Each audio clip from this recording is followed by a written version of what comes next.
কালকে আমাদের চেয়ারম্যান যে ইশতেহার দিয়েছেন সেখানে সবগুলোই আছে একটা দেশের ইনফ্রাস্ট্রাকচার ঠিক করার জন্য, একটা দেশকে নতুন করে তৈরি করার জন্য।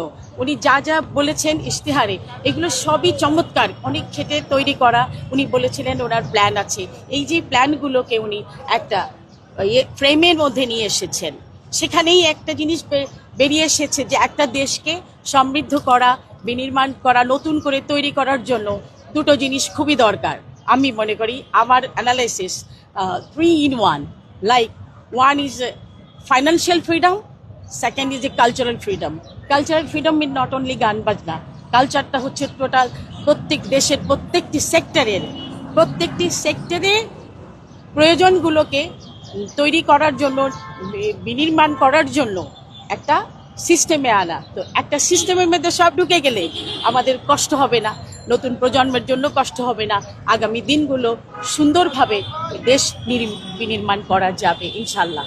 তারেক রহমানকে অসংখ্য ধন্যবাদ এমন একটি চমৎকার ইশতেহার দেওয়ার জন্য।